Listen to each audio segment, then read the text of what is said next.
Mambo ni mengi alafu muda ni mchache. Tumeweza kuona familia ya bwana mkubwa Diamond Platnumz inavyopambana kuweza kumfanya bibi Zuchu waweze kuenjoy zaidi katika maisha, na wengi wao walitamani sana kuweza kuona familia hii ikidumu katika upendo huu, na wengi wao hawakuweza kutegemea hili, lakini leo hii tumeweza kuona ndugu jamaa na marafiki wameweza kupambana na kuweza kuwafanya watu wengine waweze kuelewa hiki ambacho kinachoendelea, kwa sababu kila mtu anatambua namna ambavyo maisha yalivyo, na kila mtu anajua jinsi ambavyo watu wamekuwa wakipitia changamoto nyingi katika maisha kiujumla. Na leo hii tumeweza kuona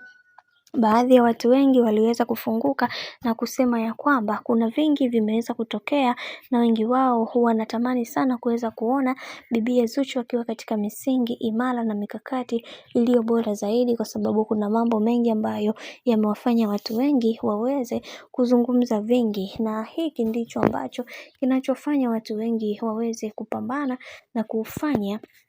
na kuweza kufikia maisha ambayo waliweza kujiwekea katika maisha yao. Hivyo kwa hiki kilichoweza kutokea, Mungu mwenyewe ndiye ambaye atakayeweza kujua, maana kuna mengi, na wengi wao wakasema wacha tuone mwisho haya yote itakuwaje, maana kuna vingi ambavyo vipo na kila mtu anatamani sana kuweza kuelewa na kutambua hiki kinachoendelea kwa sasa. Bwana, mambo ni mengi sana juu ya hiki ambacho kinachoendelea, kwa sababu familia ya bwana mkubwa Diamond Platnumz imeweza kupambana na kuhakikisha kila kitu kinakuwa katika misingi na mikakati iliyo bora sana. Bwana, mambo ni mengi sana. Mimi naomba nikukumbusha kitu kimoja, kama ndo mara yako kwanza kufuatilia channel tupenda hii hapa ya Bizoza Media, basi nikusii usisahau kusubscribe, kulike, kushare pamoja na kucomment. Mimi sina la ziada, wacha nikutakia siku njema na kazi njema.